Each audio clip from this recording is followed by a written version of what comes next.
Hello, everybody, and welcome to the Aegis Marauders League Week 4 of this summer 2025 season. My name is Moose, and joined here, as always, is Jack.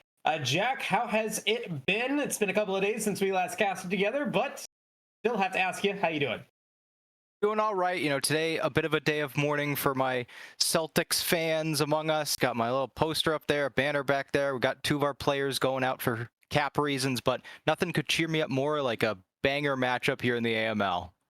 Yeah, and I mean, we've already had some pretty fun matchups in these series. Now, there have been a lot of games that we have seen that have really been stomps, and I think overall, with the games that or the 3 weeks that have been seen on stream, I feel like a lot of the games, there is definitely a team that is definitely showing a little bit more prowess in the match, and it's led to some 2-0s. But we'll see if this week changes that streak and we get the game 3. Let's go ahead and take a look at our teams here to start off week 4. And we had some, thoughts about what we wanted to see this week, and very excited to be talking about some new players in this one and some returning players here on Stasis Gaming. Yeah, Stasis Gaming Resurgence had a very memorable split in the winter. They just barely didn't make playoffs in that qualification stage, and I really love the way they retooled this roster. Mags, Geico, and Marcote were all on the team, but Mags was in the mid lane, so they go out and get Kusho, who was a mid laner for A Forgotten Kingdom, who was one of the better teams, fell short in the playoffs, and they get Hasm, who was on Lane 0 Blizzard, an org that still is with the AML and has a sister team. So I really like the way that they rebuilt this roster and went out and got some all-star level talent to build around their already strong. Definitely so. I mean, we look at, players like Gecko, Marcote, Hazem, Mags. This is a team that has a lot of experience here in the AML, not just as players, but as teams that have seen the playoffs multiple times now. So I'm expecting a lot out of them. They haven't had the best. They're not the best in their division at the moment, but they're looking to increase it with a win against their opponents. Let's go ahead and take a look at them really quick. Over there, cool. Cupid Esports. There's one player, a couple players in the sub roster, and then Alistair in the bottom lane. But everybody else I'm not familiar with. So we're getting some new players here on stream today. Yeah, and I'm going to do you a huge favor, and myself, right off the bat. Top laner pronunciation, Faye Von Livid. I was in the Discord checking it out because that is one of the most unique names I have ever seen. So we got Faye Von Livid, Durakos, Quastek, who's very active on our Discord server, which I always love to see. Alistair, former member of the agency, so it was in the finals last split, and once the agency transcended up to the AVL, they found their new roster here, and it's the afternoon at support. I think the biggest story here for Cupid is this is an org that needs a win. They're coming off of an NACL qualifier where a lot of people expected them to be one of the teams to qualify, but they get beat by Pulsar, which was one of the bottom organizations in the NACL. No one expected them to get through the qualifier or even win a series. So having their org get a big win here in the AML, I think would go a long way. Agreed. And they definitely have a way to do it. I think they definitely have the ability to do so. But like you said, even though the NACL qualifiers have been a little, or are further in the back view mirror than it was, when it was nearer in the far view mirror, there is still a question mark about whether or not this team is going to be able to continue to improve, continue to get better. And as you said, this is a do or die win or game for them. A win here would definitely be a big indicator for the remainder of this regular season and for the AML and for the team in general. And so we should be about ready to get into draft here. It is week 4, and as always, it is going to be that fearless draft. You've got Cupid Esports going to be over on red side. Stasis Gaming going to be over on blue. Blue has had a lot of success so far in the regular season. in all of the leagues that you and I have casted. We've seen some different strategies on what we're building, but with patches coming up, with the new patch, what are you maybe expecting to see here, other than maybe pocket bans? I think we're probably going to see early picks to blue side here in the AML. It is a 61.9% win rate on blue. So Stasis Gaming getting yet another advantage by having that random draw over there and being the top seed. But I think it really is only advantageous to go over to red late in a fearless draft where those pocket picks and those counter picks can prove a lot more useful.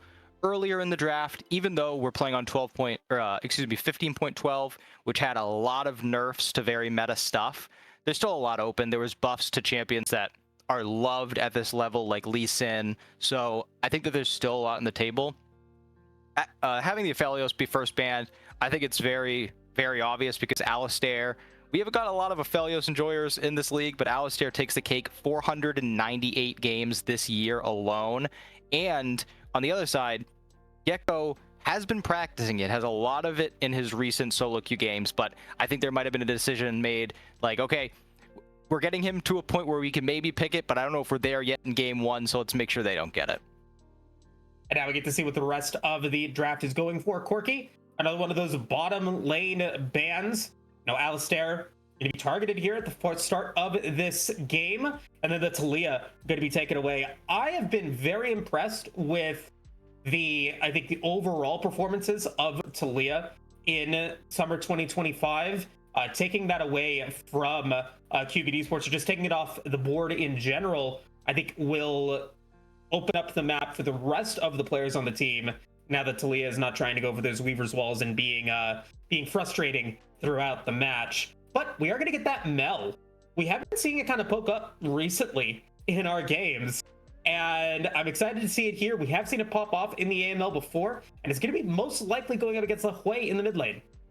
Most likely, but important to mention, Marcote has been playing a lot of it in the support role, so I wouldn't be surprised if this is played as a flex throughout the rest of this first phase in the draft. The Hui matchup is very good for Mel because most of Hui's damaging abilities, other than the kind of pseudo rumble ult, are projectiles, so Mel would be able to easily reflect everything, including the ultimate. So I wouldn't be shocked if the Mel just stayed mid lane.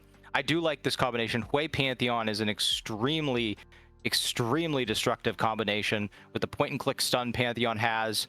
Hui has the ability to, in a millisecond, output so much damage as long as you can hit the right keys in the right sequence. And BuzzTech does have games on it and has a lot of games in general this year, so I wouldn't be surprised if that is practiced. As we see, I think this is just how the AD or the jungle meta is going to stay the whole year with these AD bruisers. Can you fight early? Can you contest early objectives? If you can, then you get picked. If you can't, then it's just not the way the game is played right now.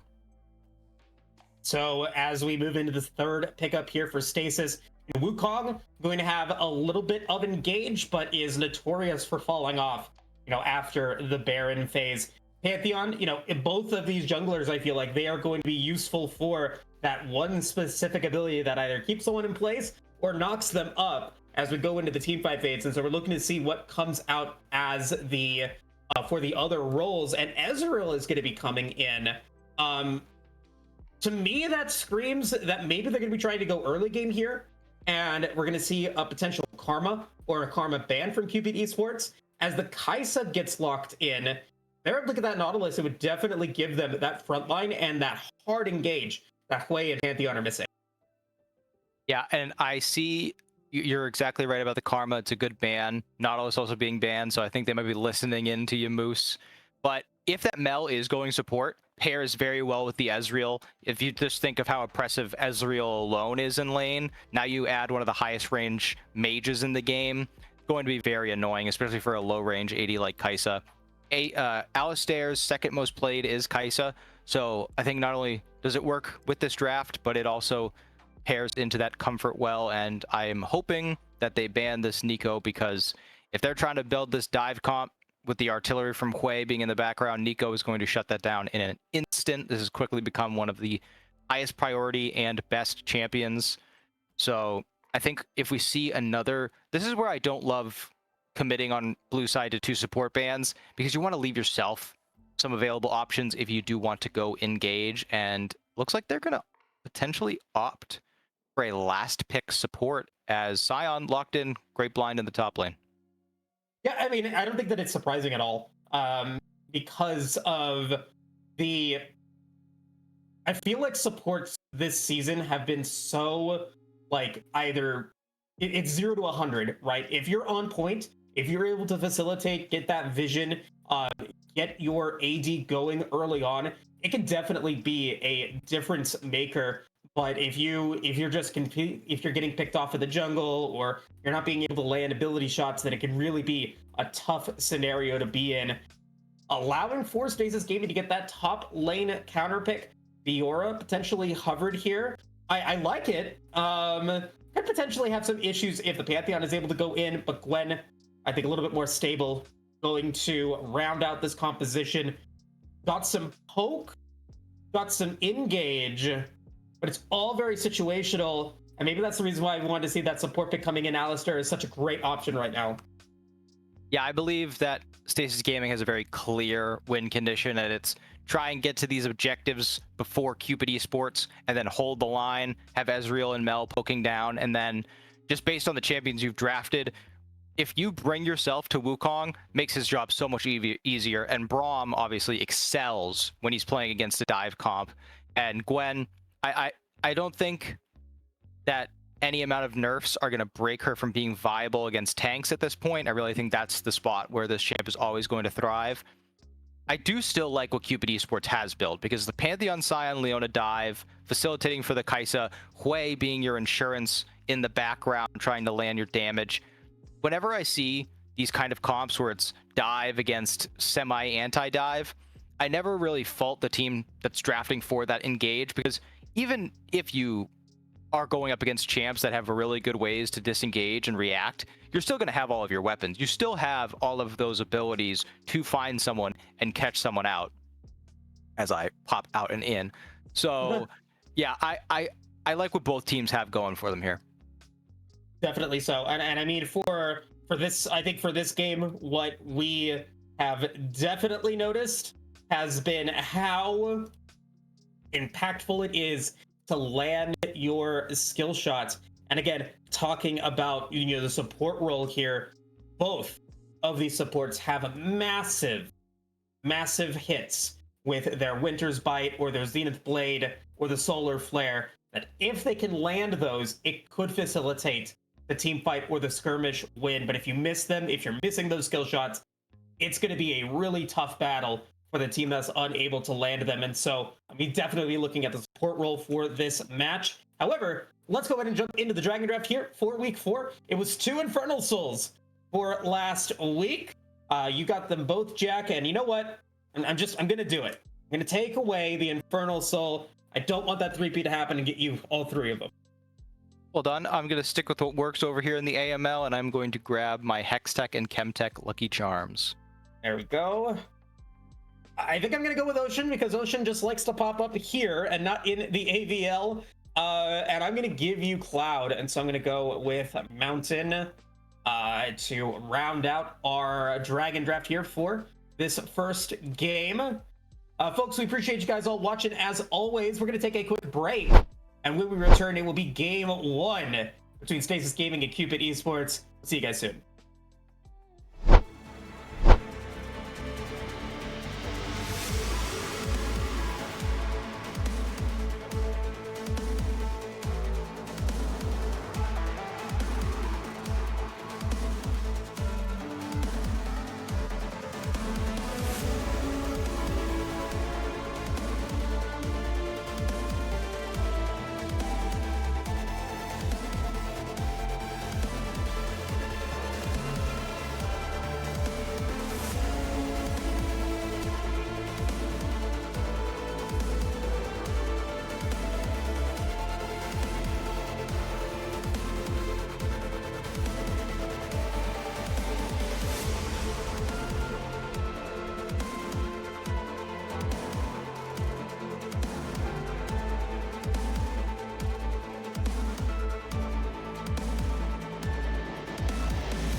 Alright, everybody, welcome back to the Aegis Marauders League. This is our week 4 streamed matchup, and the importance for Cupid Esports to win this match cannot be, overstated.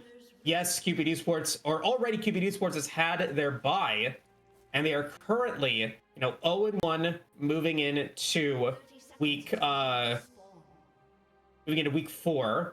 don't know how that happened.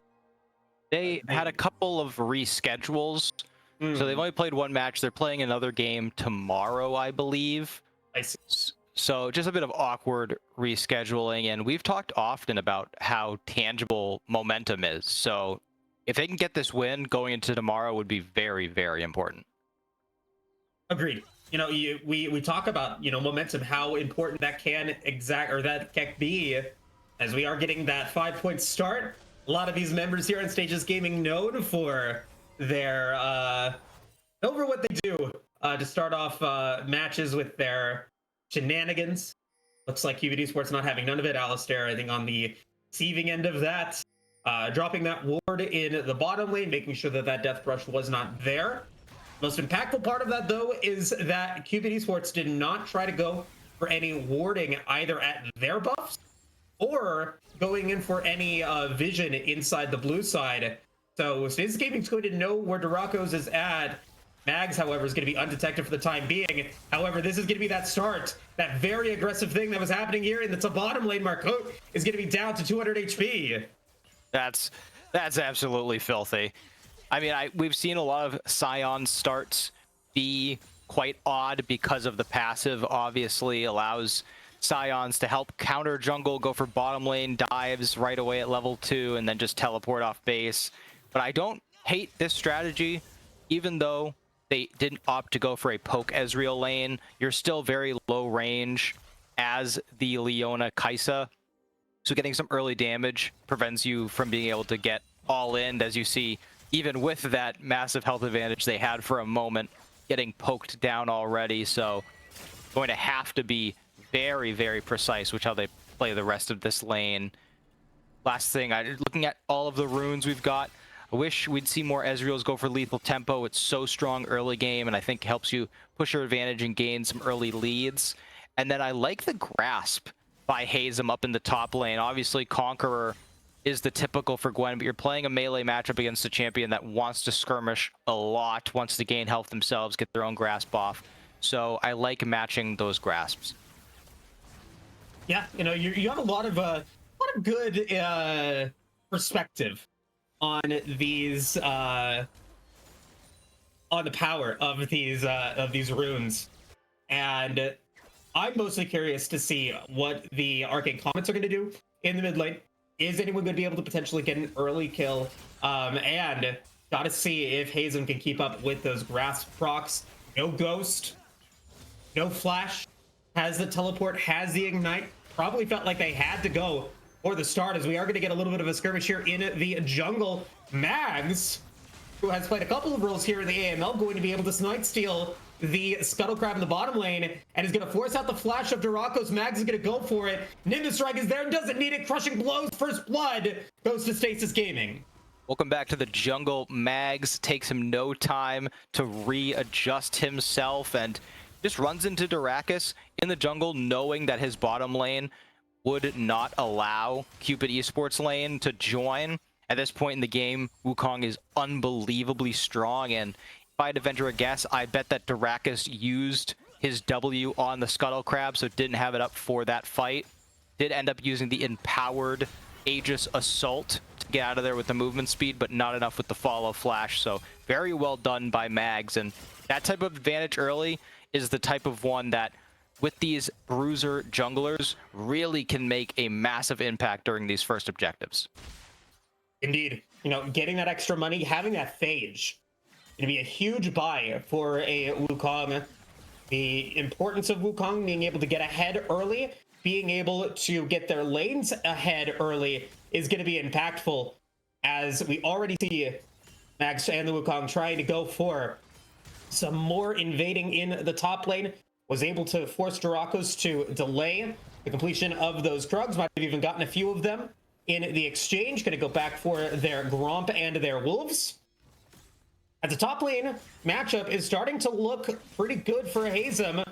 Not yet level 6, but has Vivian not with any mana. Not going to be able to land the knockup. They're going to have to back or potentially get dove.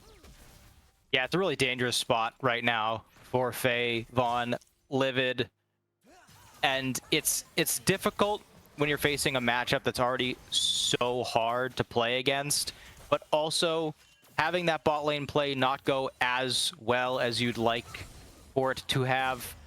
That extra XP that got soaked really isn't making much of a difference in the top lane, and what Gwen's doing now in stopping the backs, it's going to be really, really damaging throughout the rest of the game. As you see, Cupid is able to take advantage of some resets, of seeing the jungler on top side and not seeing them reveal. Smite. Barely. Smite does not land, but now here comes Kusho. Does have the root available. Can they find it? Hazem is going to be able to take out Fly in the top lane. That's going to be another kill for Stasis Gaming, as its Heat is going to be able to flash away from the Dragon Pit. Going to be able to get out of that. Duraco's coming in with 2 kills. Disaster for Stasis Gaming. They get one in the top lane, but they lose Dragon and 4 in the bottom side river. I mean, I understand Mags going for the steal attempt, but you're gonna die even if you get it. No flash up and available. You utilized your clone to get into the pit. So if he just goes down, it's like, okay, that makes sense. But then everyone, just one by one, Marcotte and Gecko don't get there in time. So they're just trying to get damage down. But Hui was able to hit the ultimate onto Marcotte and prevent the Braum from actually joining the fight. Kusho goes way too deep, and the whole time Alistair is just tearing them to shreds.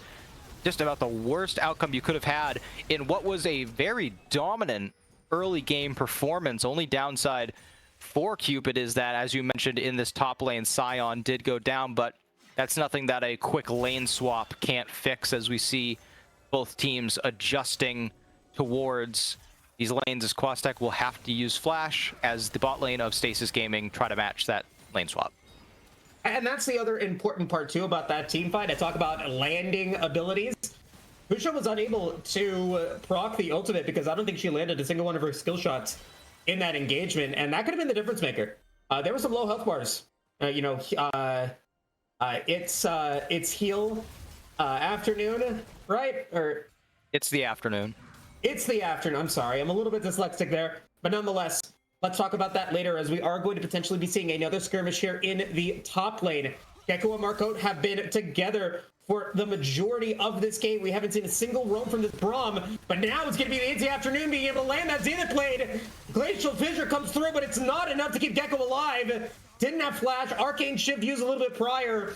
And Gecko's going to go down for the second time, giving more money over to Alistair, their rival in the bottom lane. It just really didn't respect the amount of CC that could come through. I see a lot of Ezreals do this. They figure I've got access to that Arcane Shift. I'll just be able to move away even if I do get hit by some CC. But the problem is, as soon as Leona hits the Zenith Blade, she's following it up with the Q stun. Then you have the flash come through from Pantheon. And even if you Arcane Shift after that, you're going to be so low that the follow-up abilities are going to be able to put you down. So just not really good decision-making there from Gecko. And now we get a bit of a spiral happening where I think the scaling for the side of Cupid, it's not horrid. It's certainly on par, as Hazem, again, continuing to play this lane extremely well. You're going to have to deal later, though, with this Kai'Sa that is building for a more damage-oriented build, going for the Kraken Tooth. Going to be very difficult once we get to these next dragon fights. And as we, get to the 10-minute mark, we can take a look at the bounties that have been accumulated here for Cupid Esports. 100 gold bounty for Duraco's and Quastek, and already with the components to complete that that Archangel staff, whole halfway completed for Alistair, who has a 200 gold bounty as well. Right sides for Stasis Gaming is that despite dying a few more times than their lane opponents, The AD and mid laners have been able to keep pace in CS. They're stacking up their tier of the goddesses. And to me, I would think that this is them. They need to say, okay, we need to wait for these tier of the goddesses to stack up. That's when we're going to have this huge power spike. We can't allow ourselves to get so far behind that when we get those tier items built, that it's already too late. Yeah, and they're at a pretty good time to make that decision. I don't think fighting over the second dragon for a team is ever really worth it. You stand so much more to lose than you do to gain. As we do see Solar Flare come out, not able to hit, but they're committing. Yeah, and now it's going to be the entrance from Duraco's. Are they going to be able to land the stun into Gecko? They don't need it. Duraco's going to be on a killing spree. That Sundered Sky is there. And now we've got ourselves a 0-3 and 0 Ezreal at 11 minutes. That is really going to be pushing back Stasis Gaming's opportunity to come back into this one. As the power play continues, we've got Dragon now spawning. It is going to be an Ocean Drake. And on top of that, we're going to be seeing proxy farming from Vivian in the top side, making Hazem's life much more difficult to really defend against that. This is Gaming, though, I think, making the right decision here, not trying to contest this one. Going to try to go for some jungle. Going to try to go for some lane presence. But it is not looking good for Stasis Gaming at the 12-minute mark. Not at all. I saw that Sundered Sky get completed, and I saw it was the first item of the game, and I was immediately thinking, actually, Alistair, looking for a kill here. Can they get it on a Gecko? That would be disastrous. Goes for it. Oh, Marcote. Oh, dear. Misses the winner's bite. It goes way wide. And Alistair was able to flash away from the True Shot Barrage. It might have not even landed. And so this is going to put Cupid Esports into a really strong situation. That entire time, Alistair was getting turret plates in the bottom lane.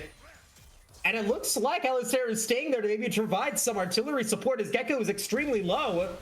Duraco's does not have flash, but the Solar Flare is going to be able to land this low onto Marcote. Marcote does not yet have the Glacial Fissure, but here comes Mags.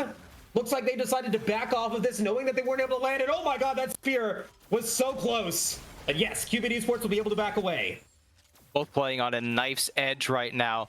I mean, I love to see the aggression from Alistair almost oversteps. I mean, every ADC at every level does this. When you see a kill angle in a one-on-one lane, you forget exactly where the enemy support is. Are they coming back yet? Might put yourself in too risky of a situation.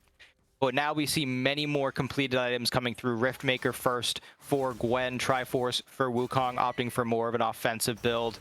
I also want to touch on what we were saying about Ezreal being so far behind at this point. Ezreal's first couple items are quite expensive, going for that Triforce and then needing to get that Muramana fully stacked up and built. So that champ being behind this early is even more damning than normal. And I see across the way, you have much more progress made towards that Seraph's Embrace as the Archangel staff is completed. We mentioned the Sundered Sky, and now the Kraken Slayer for Kai'Sa. Just gonna have so much extra damage in the coming fights with that bonus on third hit. And I do think this is the correct Kai'Sa build. I'm happy to see the crit build has kind of fallen off, as this on hit Kai'Sa is just so strong on two items, so difficult to deal with. And whenever you have a scaling champ that can hit their breakpoint earlier because of itemization, I'm always going to be in favor of it.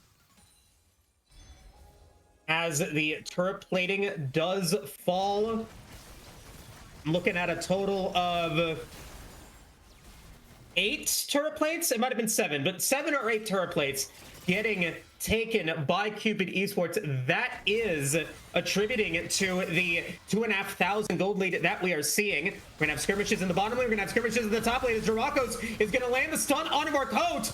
All of this damage is going into the Braum, and Alistair is able to pick it up. That's gonna be a killing spree for the Kai'Sa. True Shot Barrage to try to take away some of these minion waves, but Gecko is going to be able to land the Void Seeker missile onto Gecko. And Duraco's now going to be on a rampage. The response from Stasis Gaming is going to be Mags going for that Cyclone against Waztec, and they indeed will get it. I'm sure they would have liked to give that money over to Kusho, but hey, it is still a shutdown in Stasis Gaming's pockets. But that is also going to be Cupid Esports taking the first turret in the bottom lane.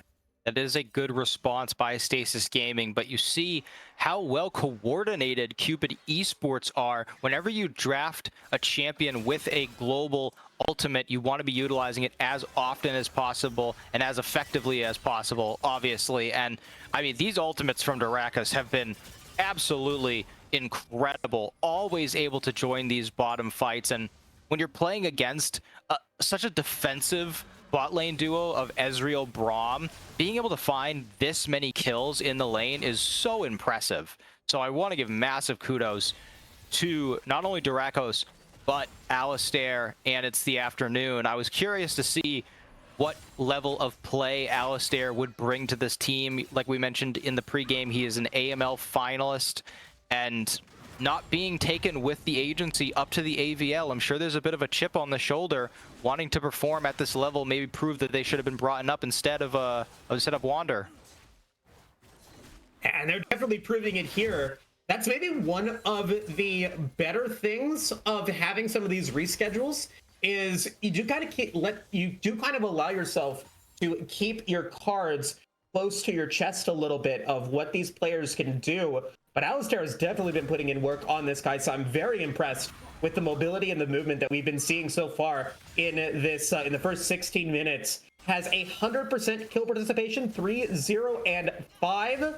4 of those deaths going to be on to Gecko. They've got to be careful. They don't want to be another one here, as Glacial Fissure is going to pop. You know what I'm talking about? You have to land abilities, Jack. I don't think we've seen a single Glacial Fissure land at this point. Yeah, and I mean, the ones that we have been when Marauder is already pretty much dead. So it doesn't really matter, as we are going to see, you know, when in doubt, dive the top lane. Tank is going to expend flash. They don't have a wave, so it's not the worst thing in the world. That, though, was a bit insane. But he is just going to try and get some damage down. Favon Livid about to... Oh, wait, actually teleporting out. He's gone. Wow, he gets out. Hazen has no CC. And so they will be able to take the tower in the top lane, and we are seeing all the pings to go for that inner tier 2 tower in the top lane here for Stasis Gaming. Meanwhile, it's going to be a bit of a base race as Cupid Esports are being able to take that mid tier 1 tower, and they're going to be able to take the mid tier 2 as well. So they've been able to trade it. A teleport and Rift Herald for Stasis Gaming. Oh, but this fight is not over yet. Oh my god. Wow, Durakus is doing so well at finding exactly where they need to go, and they're going to be able to take out Kusho now. 0, 2, and 1. That is a 5, 1, and 4 Pantheon. Also 100% kill participation. So well done. And I mentioned earlier the coordination. Alistair able to follow up right there behind them.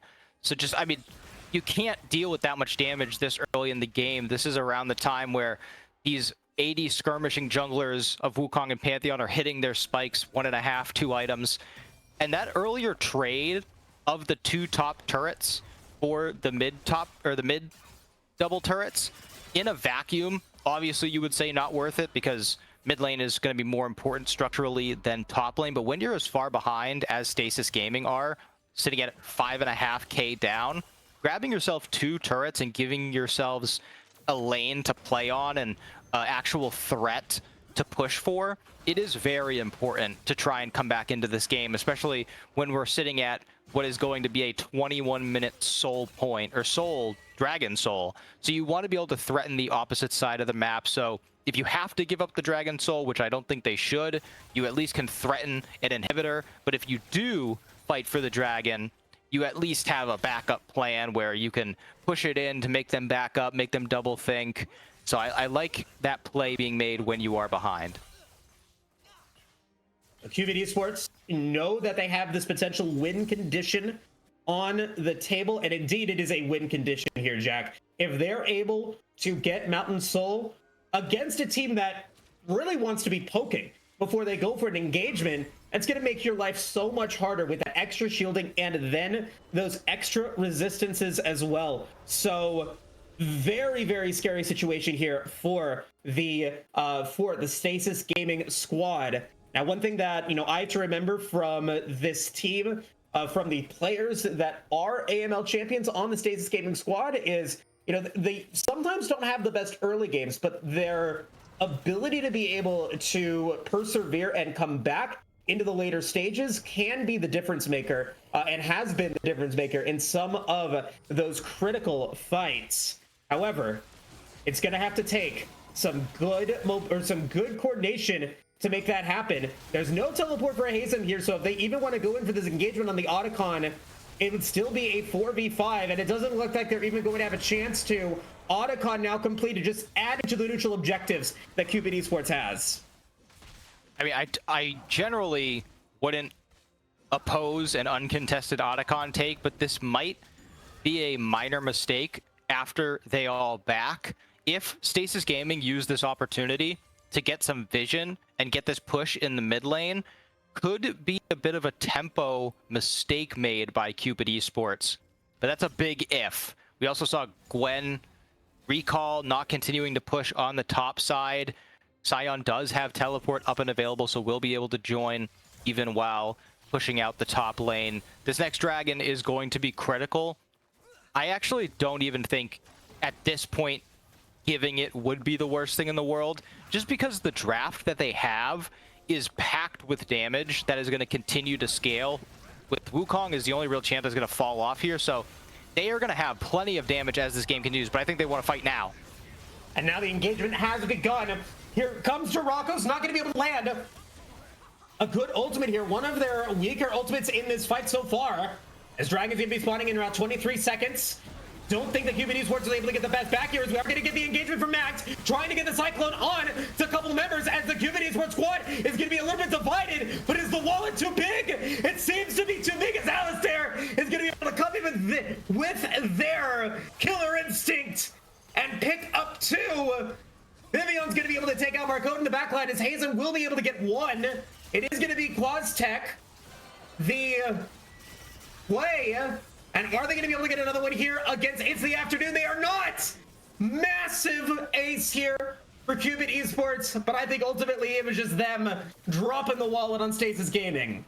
Yeah, I mean, the engage at the beginning looked really well, and despite a couple of big abilities missing, that True Shot Barrage hitting the field goal, going in between all of the members, it was a decent engage. Mags hitting a 4-man Cyclone after flashing forward.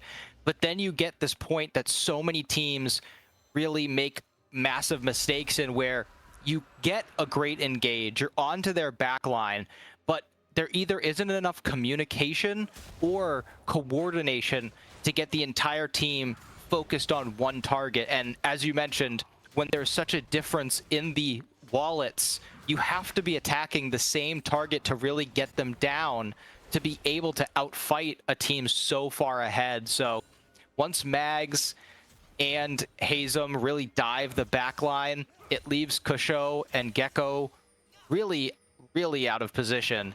And I mean, that's what spells disaster. And I love the patience being shown by Cupid Esports, because they could have just met them and thrown all their abilities out at the same time. But Alistair waited so long to use that killer instinct until they knew that they could get behind everyone, land all their damage without getting CC'd, and really was the moment they were able to clean up the fight, make the turn happen. And now with Dragon Soul acquired, with 5 minutes until Elder, minute 20 till Baron, like I said, there's not going to be a shortage of damage for Stasis Gaming once they start getting these items, but the real threat is if they don't get to a point where they're able to buy them. So there's going to have to be a concerted effort to stall this game, and it has to be made soon.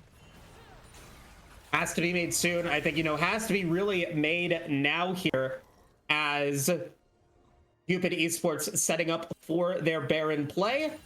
We saw a really good game last week on the AVL, where I was really lauding the warding in the jungle before they tried to go for any engagement. Well, we are going to get a start of a skirmish here. Gwen is immune for now, but Hazem is going to go down to Alistair. Everyone just says we're going to be right inside that Hallowed Mist, and the player and the champion that might have been able to turn this game around now goes down for 38 seconds. Baron probably not going to be necessary, as Alistair is going to go for the killer instinct. Will it facilitate their 7th kill of the game? And now we've got ourselves turrets going down. One is going to be taken by Kusho in the bottom lane. We got the top lane inhibitor turret going down for Stasis Gaming, as well as that inhibitor. And I believe a lot of damage on to that inhibitor tower in the mid lane. And now it looks like Cupid Esports going to be going for the back. saying, let's go for something else here for now, because we've gotten a lot so far. Yeah, two big things I want to touch on. First of all, your comments on the warding, so well noticed. They have had constant vision in the opposing team's jungle, as might have to hold that second point, as it looks like they are going to try and contest here. There's just no chance. They don't have the health to be able to walk into this point. Oh, and there just might be some confusion. The division is there. Gonna stand as one or die alone. Seems to be the message for Stasis game against Hazen Falls. Gonna be completely out of the fight as Durakas are gonna go in, going to be able to land it in onto Gecko, as Alistair is gonna be legendary, being able to get that double kill. Waztec gonna be able to pick up one of their own, gonna be able to pick up Marcote. And that is gonna be almost the ace once again. Stasis Gaming, knowing that they've got this game in the bag. Looks like we're going to game 2, only 25 minutes in. I mean, complete domination from Cupid Esports, the undefeated series record for Stasis Gaming Resurgence. During this game 1, looks like it may have been a bit of an oversight. Maybe they had an easy road, I don't know, but Cupid Esports getting a much needed win in this first game. Hoping to keep that momentum going into the rest of the series, but for now, game 1 goes to Cupid Esports. And it was pretty dominant. I will definitely say that. You know, we got to look at the first 3 games, the first 3 series that Stasis had, where they were able to, you know, take those wins, take them relatively unscathed, have a 6-2 game record. So I should potentially take that statement back. They've had challenges in those games, but they have been able to pull it back.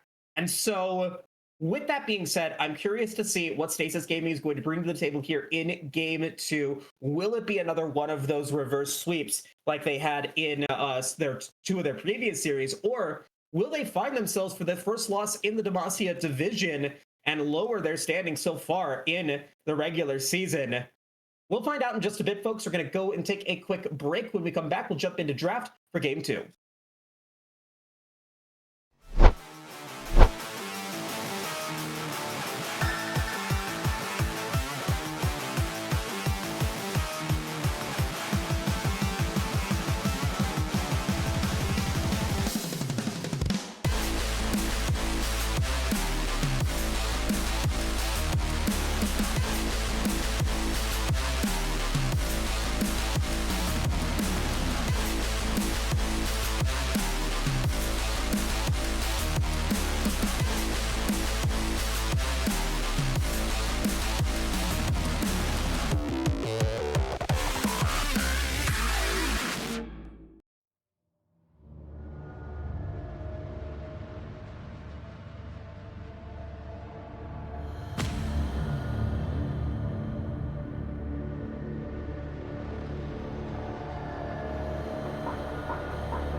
Welcome back, everybody, to the week 4 matchup here in the AML. The Stasis Gaming Resurgence definitely having a bit of a struggle to start off this series. But hey, anything is possible. I have no doubt that Stasis Gaming has the ability to be able to win this series. But for Cupid Esports, for a lot of these players that we don't know, I mean, we've known Alistair, we know of some of the other players, but to see them perform so well in game 1, I really have to give it to Durakos, Alistair, and it's the afternoon for playing so well in the bottom lane, facilitating so many kills. I think they all had 100% kill participation at some point. So I'm excited to see what they're going to be able to do here in game 2 and how Stasis Gaming is going to respond. How would you respond? I think that I would just try to go right back. I don't think that for Stasis Gaming, it was necessarily the draft. Like I said, they had a lot of ability later in that game if they were able to kind of stop the bleeding, but they did the opposite. They just kind of kept bleeding, opening the wound, kept going for fights. And, obviously it's riskier if you just give up that last Baron, if you give up Dragon Soul to stall out and win the game, because you're going to be having a harder and harder time. But when you only have one item on your AD carry and the other AD carry has 3 items, and I want to mention Alistair went for Shadow Flame third instead of Nashor's Tooth, realizing that I don't need to auto attack these. We're so far ahead, I'll just W them to death. It doesn't matter. So at that point, they just took too many risks. And another risk they've taken is going onto red side. So just notice that now. Yeah, I mean, the stats probably have changed from last week to this week, but we're looking at an 18% difference in teams that win on blue side and teams that win on red. I do think that the Leona, really was able to outplay the Braum. And so, Cupid Esports making a case for saying, hey, if you're able to draft well and you're able to actually find the right champion for the job, definitely go for it. And we'll see if Stasis Gaming is going to be able to do the same as we take a look at the bans here for game 2. We are seeing the same bans coming out from Stasis Gaming with the Corki and the Aphelios. This time, however, Cupid Esports has decided to take away the Karma early on, as well as that Rumble. Would be surprised if we see a first pick go towards Quastek in the mid lane. I think that they really like having the ability to have the damage coming out of there. I mentioned Quastek being very vocal in the server, has been having a lot of great banter back and forth with everyone, so we love to see that. And their pool is really everything, with a couple of notable pocket picks as well. Whereas the rest of the roster, Favon Livid, that top lane, played great on the weak side in the last game. I know it's hard to really stand out playing weak side Scion, but had a couple of enormous knockups. So I really like the way that they played as well. And Tristana being the first pickup, Alistair can certainly play it, but I still think this champ is a very viable mid lane flex, especially with what is up for Kusho. He really likes these long range AP mid laners. After Mel, Zoe's his most played, and I wouldn't be surprised to see them heavily prioritize that. Never mind, Aurora is still a flex, and it is a flex that has him plays. So I think that it would be in Cupid's best interest to not index too heavily into thinking that the Aurora is mid lane. Yeah, I mean, that is one of the strengths of Fearless Draft. It's also one of the strengths of having a lot of very adaptable players that can go for a lot of different champions. Is we can see Aurora go into bottom mid or into that ADC role with that Lucian pick getting locked in. It is no longer going to be in the bottom lane.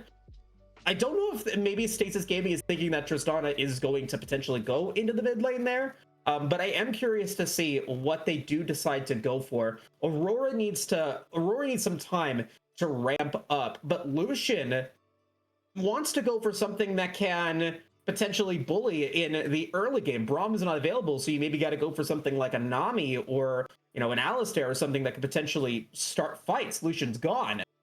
Nautilus might have been another good choice, but they're going to take that away, as well as the Vi. So I think some really good snipes from Cupid Esports here in the first round of pick ban.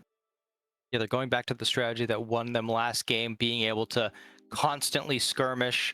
Now they won't have the global, obviously, but Vi's ultimate has pretty great range, able to continue to go back over and over again on cooldown. Gonna grab the Volibear. This is another potential flex between jungle and top lane. I really do like what I've seen from teams when they pick Lucian. They almost always pick Lucian on this R2, which then allows you to much more likely see the opposing team's support. So you did mention it, Braum off the table, but if you grab Lucian, the other team has dive, get the Braum, great pairing. If the other team doesn't really have a lot of dive, you can grab Milio or Nami. So unfortunately, as you mentioned, a lot of stuff off the table, and Nami and Milio would not have a fun time dealing with Nautilus, Tristana jumping on their head over and over again. So I think that this is a good index from Stasis. Let's push it back. We'll probably grab Rel or Alistar or something just generally good. But they also need to think about the Aurora pick, as you mentioned, needs time and needs some sort of distraction, because Aurora doesn't like front to back. She wants to find an angle. She wants to find a target to blow up. So you're going to have to grab some big CC, because Volibear, I'm very against the idea of this champion engage. There's no real gap close. You get the ultimate in the Q, but then he's just kind of out of abilities. So I would like to see something that can actually be the one to pull the trigger to be put on this team. Expecting that we're going to be seeing a support pick here, and it is going to be that Rel as expected. I do appreciate that Cupid Esports banned out that Nami. You know, you get the double strike, you then get the slowing effect of the Nami E ability. You could potentially make that lane a winning one, especially then paired up with the Volibear. Volibear versus Vi, however, Volibear is going to have some really strong, maybe not engagements, but needs to be in a strong place in order to secure the a gank against a Vi, if that Vi is there. And Annie is going to be the R4 response. I haven't seen Annie in a while, but now I'm looking at this composition, very explosive, lot of opportunities to stun multiple members, knock players out of place, dive onto them, make it impossible for this Lucian and Aurora to be able to get away. And now let's see what this final pickup here for Cupid is going to be. Gnar, I actually really like here. What a strong pick. And it will now be the choice of Camille going to be going up against them. I think you had to take that risk. Aurora now going to be going into the mid lane. Camille going to be in the top side. Camille versus Gnar, not the best matchup, I feel. Yeah, Gnar has a pretty hard time against any champion that's able to close the gap. Because that you really have only got Hop available to you. Other than that, if someone gets on your head, you're done. I love the Annie pick, because getting those buffs, giving that getting that magic pen percentage on the ultimate. Now Tibbers doesn't do a lot of damage as a bear. The burst is still there, but you have Tristana, you have Vi, who's going to do decent damage for the early and mid game. Gnar does a lot of damage as the game goes on. So being able to, I recently have been using the term facilitating mid laners, but I've heard a much better term in playmaking mid laners, where the job isn't to deal damage, and you wouldn't go as far as to say it's to support the team, but you're making plays, finding those Annie stuns, hitting those multi-man Tibber stuns, and you can rely on Alistair and Dyrachus to go in and actually do the damage, and you can do it with confidence, because we just saw them last game. Both of them have incredible kill participations, a part of every kill throughout the early game. But on the other side, for Stasis Gaming, another winning lane for Hasm, who showed that they could really find their own advantages against Favon Livid up there. Kusho on a champion with much more agency, not on the Mel where you have to kind of just sit back, hope you hit your skill shots. And this time, I feel like going from Ezreal to Lucian, gonna have a lot more ability in this bottom lane to try and find some advantages. And we'll see if they are able to do that. The lossless record for Aegis Gaming is on the line here in game 2. You know, my big thing that I'm gonna be looking at here is if Mags is going to be able to outplay Dyrachus in the jungle, maybe try to go for some of those dragons. Speaking of, it is the dragon draft time. Mountain Drake it was, and that is a point for me. So Jack, you are up. I am going to go ahead and grab Ocean for my first dragon. Ocean, the tried and true. I'm gonna take Hex Tech, and I'm gonna take Cloud. All right, last time you broke them up, ended up being the one you didn't take, so I'm going to make sure to take myself the Chemtech, and I'll grab Infernal. Chemtech and Infernal. That's gonna leave me with Mountain. We'll see if it is a double Mountain game, and that'd be crazy. Oh my god, that'd be crazy if then Cupid was able to get it. But that is now locked in, folks. We will be back in just a bit for the start of game 2. We'll see you guys shortly.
Welcome back, everybody. We are now here for the start of Game 2 in this Week 4 matchup in the AML.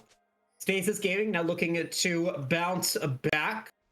And thinking about it, I don't think that the way that Stasis Gaming wins this is through the bottom lane. I don't think that Gecko and Marco are the ones in this one with the way that the teams have played out composition-wise, that they're going to be the win condition. In my mind, I feel like it's going to have to be up to Hazem and Mags in the top lane, potentially shut down Fivion, potentially get Hazem into that first item to potentially then, a lot of potentially, go for those early towers and get that early gold advantage. Yeah, certainly. I mean, especially when you're playing against such a volatile bot lane, you want your win conditions to be more stable. You want to take as few risks as possible. So considering just how much CC is available up in the top lane, how much Camille necessitates going into their target, getting a little bit of damage off and then backing up, you end up getting quite chunked, especially facing the Gnar there. So I would agree completely. I want to take a look at some of our keystone choices. Seeing Gecko opt for the Electrocute. This is something that you typically see Lucians do when they have a Nami, because you can quickly proc it with Nami's E as it casts towards, or counts towards your Electrocute procs, as Favon Livid has to go hop first. Able to stay just barely out of range, but is going to continue juking and does not give over the grasp proc. Very well played to start in what is going to be a very difficult matchup. And now we got to see whether or not Fivion can continue to keep this going. I thought, overall, plays fine. Adaptive defense is coming in, but the level 2 is not going to be popped here for both Hop and now the slingshot available, as we are going to get an engagement here in the bottom lane. A Dredgeline lands, but it is not over yet. Mads is trying to go for some very aggressive counter jungling, and Kusha going to be forced to flash, voiding some of those tower shots. Mags, however, going to be able to take away the wolves, and it's chaos to start game 2. I mean, such an aggressive decision being made by Stasis Gaming. Mags took Raptors and then cross-mapped and took the entire blue quadrant away from Dyrachus. I mean, if we remember all the way back to the beginning of last game, Mags was able to find the first blood onto Dyrachus in their own jungle. So continuing that trend this game, just hoping that that first fight doesn't go as disastrously as the one did last game, as Favon Livid baits out a turret shot. Hazem playing a bit too aggressive in a lane that is very safe for the Gnar as long as that flash and hop are up and available. So I think Hazem maybe trying to push this slight advantage that they have just during draft, a little bit of an XP lead, but Favon Livid has a lot of ability here. And Hazem going to be able to get first blood, but it is going to be a 1-for-1. The advantage now for Fabian is going to be that they are getting the flash advantage. I guess the advantage for Hazem is that the lane is pushed up so much. And we're going to see a very aggressive teleport from the Camille. Yeah, Gnar has to TP here. Just cannot afford to lose more gold and XP under the turret. As you saw, a big decider in that was the fact that Camille got that level 4 first, able to put 2 points into precision protocol, land so much damage, ends up killing with the hook shot. But got to keep pushing this advantage now if you're Hazem. Really don't want to be doing a 1-for-1 trade in a lane that you're going to be winning so hard. You're essentially just giving over free 300 gold that you don't need to. So has to try and find a way to rebuild their wave, restack it, and get it in front of Favon Livid's turret up there. And for the rest of the map, it does look like Dyrachus was able to potentially grab one of Mag's bottom quadrant camps, because Mags recalled immediately after that invade, was able to go back and secure most of their own quadrant. You often hear junglers say counter jungling isn't really worth it or effective until you go back to your own jungle and take your camps. So able to do that here, also able to get one of the crabs. So starting off with another pretty good advantage. Only real downside is his top lane camps are going to level up slower, but now looking to try and help out Hazem push this wave back in, looking for a gank angle. Unfortunately, it's not going to be very fruitful because there is a ward in the pixel brush. Lots of warding here for Cupid Esports. You know, if Fabian starts falling and Hazem is able to get damage onto the tower, I mean, it melts. It melts if you're Camille, right? Like, you just are able to get so much money out of that relatively easily. But, you know, good warding, assisted by Durakos, as we are going to start to see some of the backs come through for the mid laners. Quaztech coming out with the Lost Chapter. Husho has the back already, was able to pick up or decided to go for the Dark Seal and the Amplifying Tome. And so we'll see if they are able to hold on to those pivotal Dark Seal stacks or even get them. Other than that, wave pushed up in the bottom lane, resulting in Cupid Esports being able to get the first dragon of the game. It is going to be that Mountain Drake. I've been extremely impressed with Cupid Esports' objective control.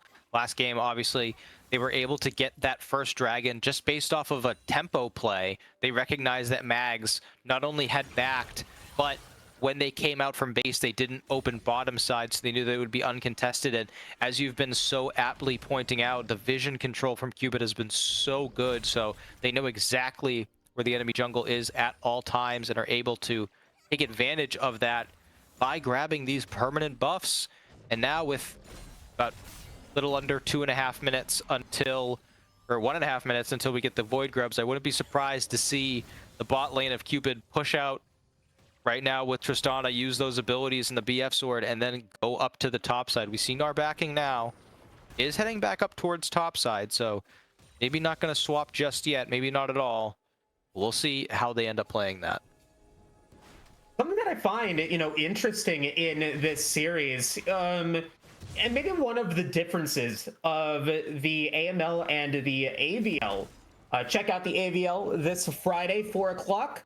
Grand Finals. Jack and I will be casting that. It's going to be a very fun series for sure. We've got the agency there back again, I believe. Yep. Up against Spellbinders. Both those teams are really showing what they got. So check that out, 4 p.m. Don't want to miss it. But the one thing that I have been noticing there is that I feel like the supports have been roaming a lot more in those games than what we have seen from It's the Afternoon and Marco. They have been very attached to their ADs. And to me, it looks like that then is resulting in maybe some vision not being seen in the jungle. We are now going to get engagement here in the bottom lane. Buster shot, explosive charge, not enough. Gecko, I think, with a well-timed summoner spell. It grabs the barrier. I was going to mention earlier, Alistair did have that exhaust, so opting to go for what in this case was going to be an offensive summoner. You want to be able to jump in when you're playing against this trade-heavy bottom lane of Rel Lucian.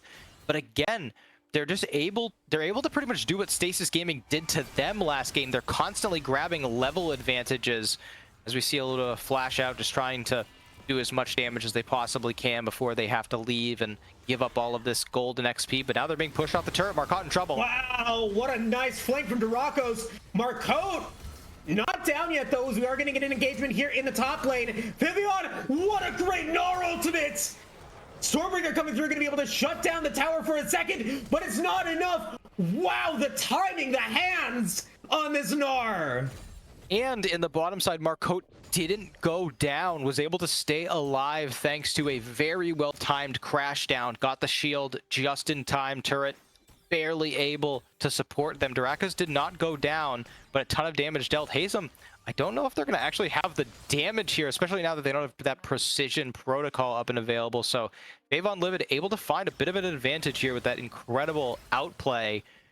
And one thing that has been constant throughout this game that we haven't really touched on as well, there hasn't been an CS advantage gained. In the mid lane, Kusho doing extremely well, utilizing the kit of Aurora and that Electrocute Keystone to continuously punish Quaztech, keep them under turret, keep them just pushed in over and over again, not allowing the Annie to roam, make use of the kit, and they might go for a play under turret here. Oh, I really think that he should have gone for it, and he ended up doing it. Gonna claim the feat of warfare as well, as you see on screen. Now 3-1 as the roam between realms, I don't think lands a single person. That's got to be heartbreaking for Kusho. They were all so close to the line, but it just unable to get it. Stasis Gaming now going to lose out on that pivotal ultimate 44 seconds before the next dragon spawns. Yeah, very, very unfortunate. Mags as well going to probably get their ultimate back up just after the dragon is fought for, if they do go for it on spawn. Quazdek, though, he has teleport, so even if they do have to recall, I think they got to use a lot of mana right now, get all of these minions so they don't lose anything to turret back, get out onto the map. Should have enough gold to either get some more components or get all the way towards that first item. Most likely Malignance, as another hook is caught here. A lot of damage on to Gecko, but they're going to be able to take out Alistair. It's the afternoon. Once they take out Gecko, once again, this bottom lane, Gecko and Marco survive with 1 HP, and it looks like they're going to even try to go for a little bit more. They will be able to get the tower, the minions to the tower, and that was a rough fight there for Alistair. Once again, a heartbreaker for the bottom lane of Cupid Esports. Just can't be fighting into a Lucian lane like this. Generally, the only way you can punish Lucian is if it gets too aggressive, dashes forward into a fight that it really shouldn't be taking. But time and time again, Alistair and Nautilus jumping on the head. Great by Favon Livid here to get rid of all of the minions. Now is a clear opportunity. Sees an assist. That's a great exec ultimatum from Azum. Trying to be able to get out. They're going to be able to get under their minion wave, so they might be able to survive here. Mags does have the Stormbringer. Fabian not yet having the ultimate up, and there is a Stormbringer from Mags. But here's Tibbers. The Fire Bear is better than the Ice Bear, the Thunder Bear, the Polar Bear. Global warming is a real thing. And that is going to be a good fight for Fabian once again. And I mentioned it earlier how good a job Kusho was doing at preventing Quaztech from roaming, and as soon as Kusho decides to take a bit of a greedy recall, goes to get that Hextech companion completed, Quaztech just runs up to the top lane and arrives just in time to secure 2 kills up there. Favon Livid playing so well in this game. Last time around, we were talking about how they silently performed very well on that weak side top lane. This time they are screaming about their performance. Just gotta say, maybe please get an easier to pronounce name, or at least a clearer one. But for now, Favon Livid, maybe it's us. Maybe we just gotta remember it, because if this continues, I mean, we talked about them being 0-1 because they've only played 1 series. It was a 1-2 game score, so it wasn't like they got stomped. So now, if they do win this, if they go 1-1 against the top team in the division, the undefeated match record, that would be huge. But as we're saying, that they will give up this dragon. It was another decision that they had to keep backing in this bottom lane. Gecko and Marco flash forward.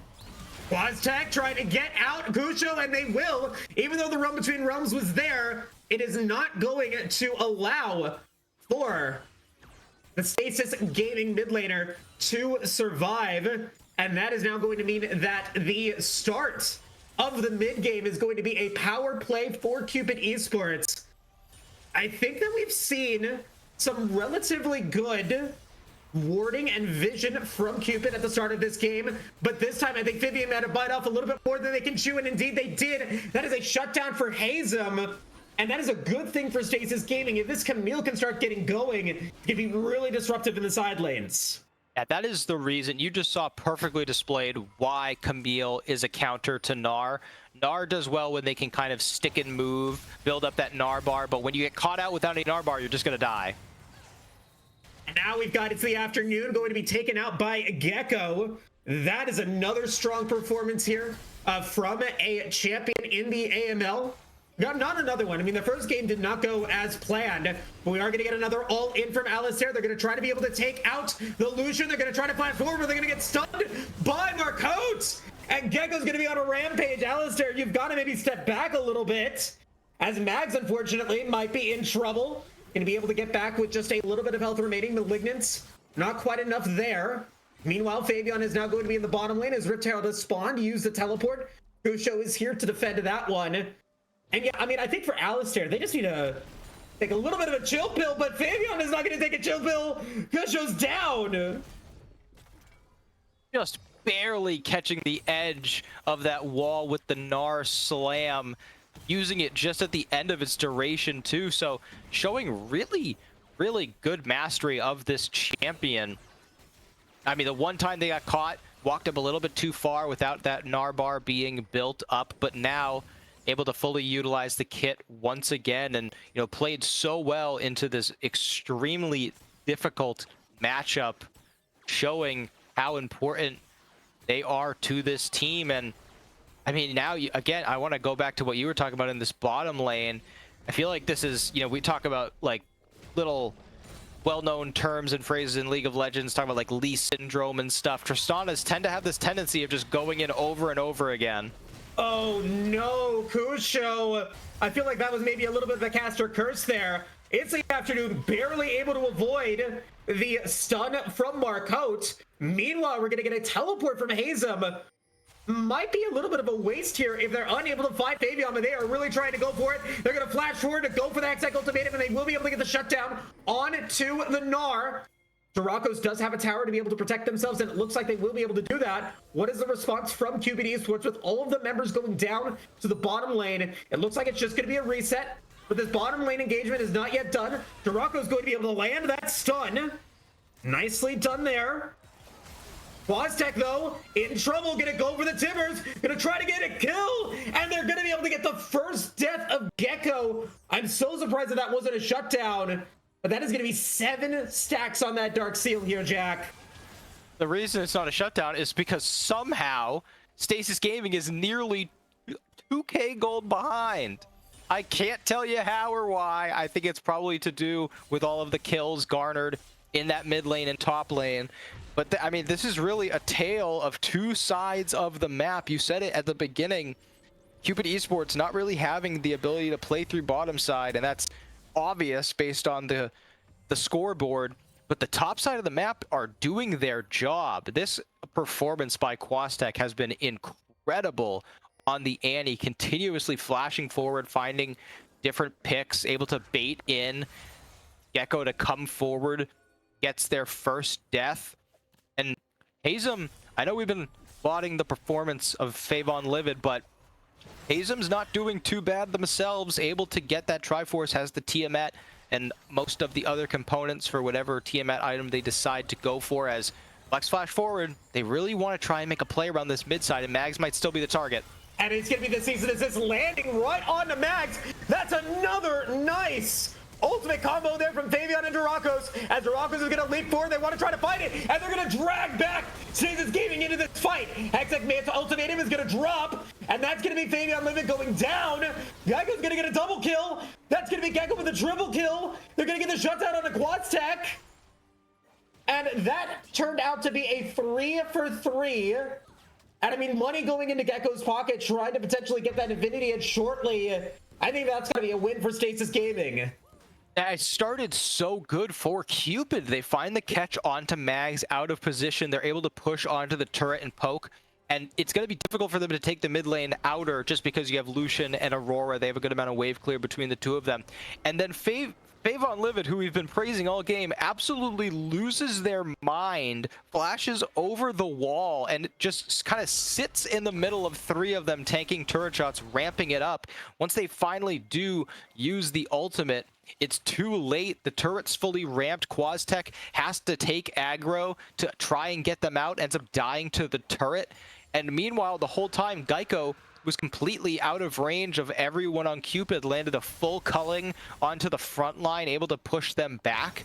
And the dragon is going to be their reward. So Cloud Soul is on the menu. Very good for the members of Stasis Gaming. Rel, Lucian, Aurora, and Volibear all will use that extremely well. So if they can continue stacking here, will be instrumental in these later fights. But now gold nearly even. It is only a 500 advantage for Cupid. Now we've got ourselves A Rift Herald play here in the mid lane. Dragon was taken by Stasis Gaming a little bit less than a minute ago, and it is going to be the turret going down in the bottom or in the mid lane there, thanks to the Rift Herald. Are we going to be finding any more? Wow! Wow! That was razor thin. That dredge line from It's the Afternoon, that had no right for landing. But that is going to be Mags going down. No smite available for Stasis Gaming, and looks like Cupid Esports maybe trying to go for a risky play, splitting up their forces and going for the autocon and potentially going for a lot of kills. Fabian is going to be able to find the Hextech ultimatum, and he's going to be able to hop over the wall to be able to survive very long here. Can Hazem get the knockup? They will be able to get it with the Q shot, but QuadTech is here. Are they going to be able to get the Timbers shot in? No, they do not have it for a little while. QuadTech does have the flash though, but here comes the run between Rubs from Kusho as Duragos is going to try to take out the Otacon. This risky play doesn't seem like it's going to be paying off here, Jack, as three members of Cupid Esports go down. I mean, Stasis Gaming, they keep pushing so well. Hazem able to stop the back on Alistair, but they do have Durakus still here. Hazem is going to be able to, or is going to fall to Durakos, and now here comes Alistair, who has been quiet this entire game, finally going to be able to make up their first kill against Marcotes. And now this fight is not over yet as Mags is coming through, going to be able to get the slow on to Durakos, who will just back away. Both teams now looking to lick their wounds.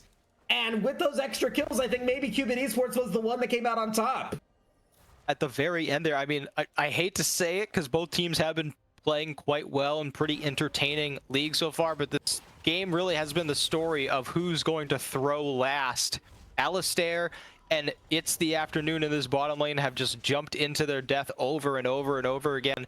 And obviously throughout the course of the game, there's been many throws back and forth, but that last one, Cupid Esports really poor play under the mid lane turret, and then again they find a pick on the mid lane, but they don't really make a decision. Not all of them move to Otacon. They only send Alistair and Durakus, and without those two, Annie really is the only damage. So once the Hextech ultimatum hits Gnar with no Gnar bar, it's so easy to run them down.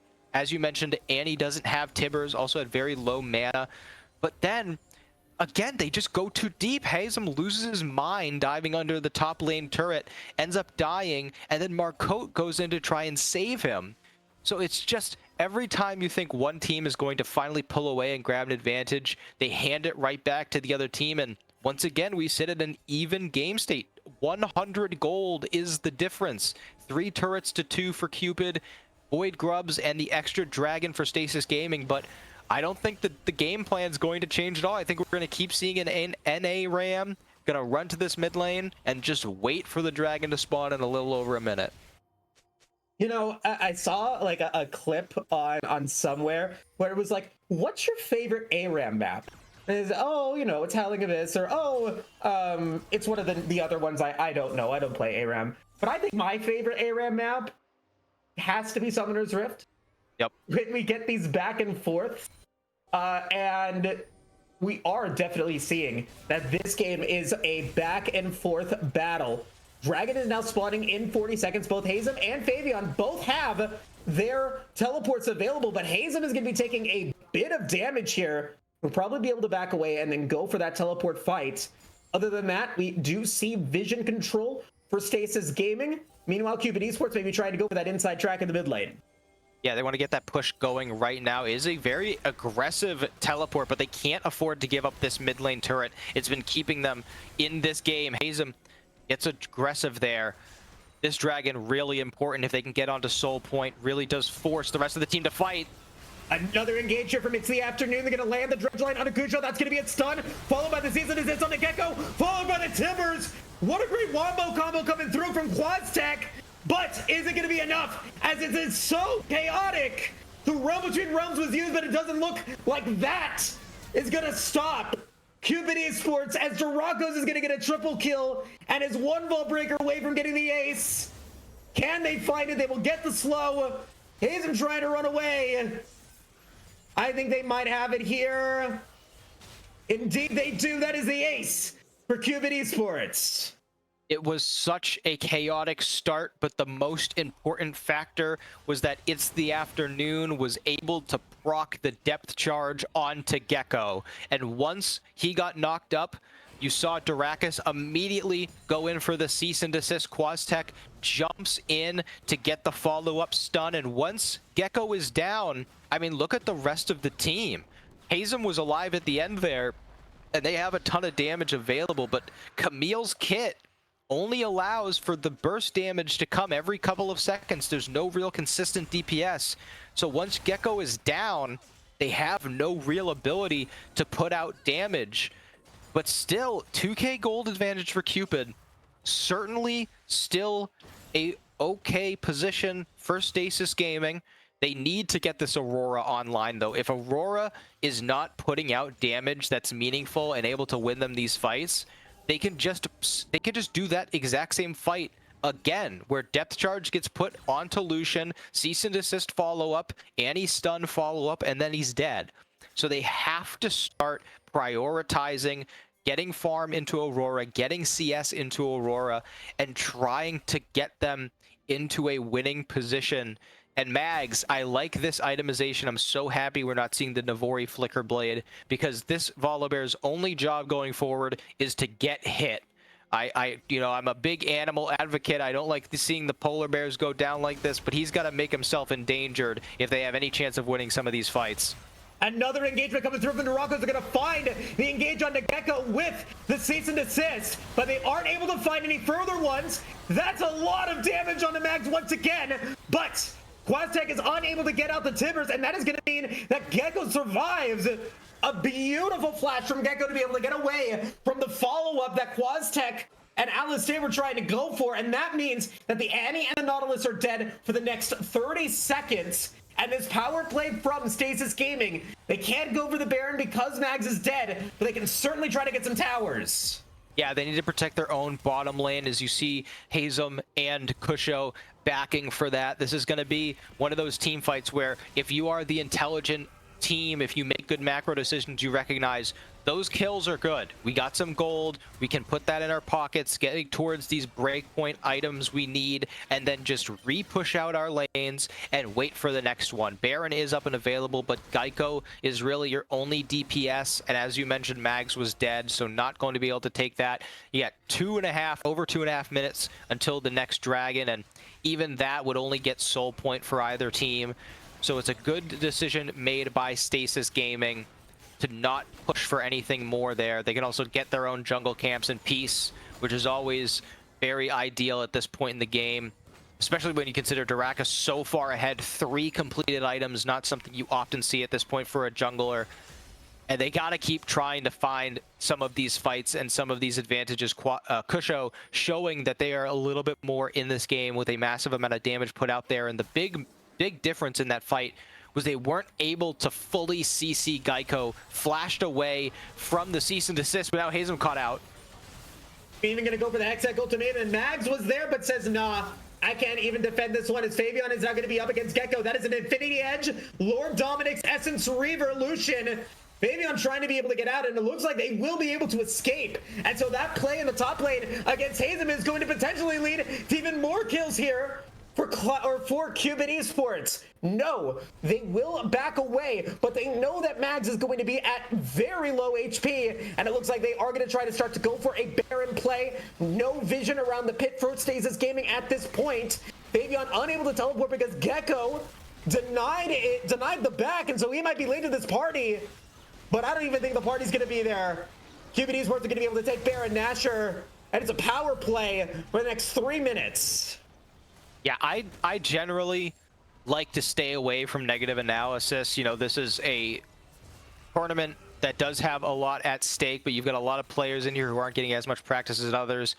And there's a lot of reasons I like to stay away from it, but Mags has got to start playing like they know what they're doing. I cannot tell you how many times in this game they've been caught out. They had full vision with a control ward that Cupid Esports was rotating through the river into the mid lane. They saw them all on the top side in the river when they killed Hazem, and he just runs into the bush for no reason. You know that they're all there. You are the only frontliner that can be spared because Marcote has to be putting down so much CC.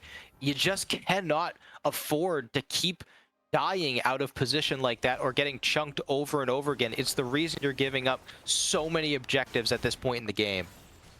I feel like, and Max has done really well in the mid lane. I think I've seen him play a couple of games topside, but I think this is the first game that I've seen Mags play the jungle. He's always consistently been a very confident player, and he likes to go for some of those bigger flashy plays, but when you're behind like this, it's hard to do so, as we are going to see Hazen be able to pick up that inner tower in the bottom lane. Skirmish potential here for both sides, as Favion's trying to do the same in the top lane, and indeed they're going to be able to do so, but Favion is not yet backing, and we're seeing Hazen decide to go for a roam back over to the dragon. But the play from Cupid Esports, I'm loving this. They're gonna give up dragon, but they're gonna be able to get a tower down in the mid lane, and it looks like they're gonna get the tower down in the top lane as well, really capitalizing on that Baron power play. Are they gonna be able to get this inhibitor down? Between Realms was used, but Favion and Durakos might be able to get out. No, they won't, but they will be able to get another tower down in the mid lane. One goes down for that fight. Feel like they really could have been more decisive there, picking what objectives they want to go for, but now Stasis wants to keep fighting. Maybe I'm gonna be dangerously low, but he gets the Gnar charge! Timbers comes in with a stun, and they're gonna be able to take out Mags, but it's Hazem coming through! No! Hazem cannot get it! And that's gonna be that Alistair is able to free fire into Stasis Gaming in the jungle. That is 4 members of the red side dead, and this might even be GG. Hey, it is going to be game. They did so much damage. Kusho got 3 members to below a 5th HP, but Gecko got exhausted by Alistair, the veteran, the guy who's shown it on the agency, can go to the finals, can bring a team there. One of the worst early games he could have possibly had, but when it matters most, he steps up and he's able to secure them the winning fight. Wow, I mean, what a performance from Cupid Esports. We can all agree that this game looked on paper a lot more competitive than it did in game 1, but I think I might have to agree there. I think that Cupid Esports understood that, their bottom lane wasn't necessarily excelling as much as they did. They focused a lot on top side, and overall, I mean, you have to give a lot of credit to this Annie, to Favion as well. Pardon me, I need to remember the mid laner's name for Cupid. Quaztec, pardon me. Yeah, Quaztec and Favion have to be my stars of this series. They really put on a good show. Yeah, and a moment to discuss Stasis Gaming, I was worried once this became our matchup, looking at just the records and looking at the roster on paper, mentioning that this was kind of like an all-star roster from last season that they put together. But you see here, 6.3K from Mags in the jungle. I'm not a big fan of Volibear as a champion, and I think this game obviously biased because it just didn't perform very well, but I think you see the weaknesses here, that it just doesn't have enough lockdown to be engaged, isn't tanky enough to frontline, doesn't do enough damage to really be on par with some of these bruisers. But they did play through these early games quite competently and were able to find advantages, especially in this game particularly. Didn't really flinch, and Gecko and Marcote showed some of that synergy. But to the winning team, Cupid, like I said, I was nervous coming into this matchup. They've only played 1 game, and it was a 1-2. A lot of these players, like you said, we haven't really seen, and a lot of their solo queue records didn't really show much in terms of, what had they practiced, what are they best at. But as you mentioned, Quaztec and Alistair, the 2 veterans, the ones who've been there. I would give the player of the series to Alistair. I know that the beginning of this game was rough, but that last team fight just was able to completely wipe them, had done it in a team fight before. And it goes to show the mental of some of these guys. We talked about the agency all last year where they would fall behind early every game. Their top laner has died 5 times, but they get into a fight and they just are so well coordinated. They can move on to the next game so well. And so for Alistair to have that poor early game, it's really impressive for them to continue to be able to pull out these games. Agreed. I loved that. I think I really loved the way that Fabian really had a quiet game one, but I think still did the job of being like, hey, I'm going to make sure that this Gwen doesn't really get going. And this Gwen was a non-factor. Whether or not they just weren't part of or they just weren't able to be part of the fights, but they had a decent stat line. They just were never able to capitalize on it. And I think that was just because the Scion was just very difficult to kill.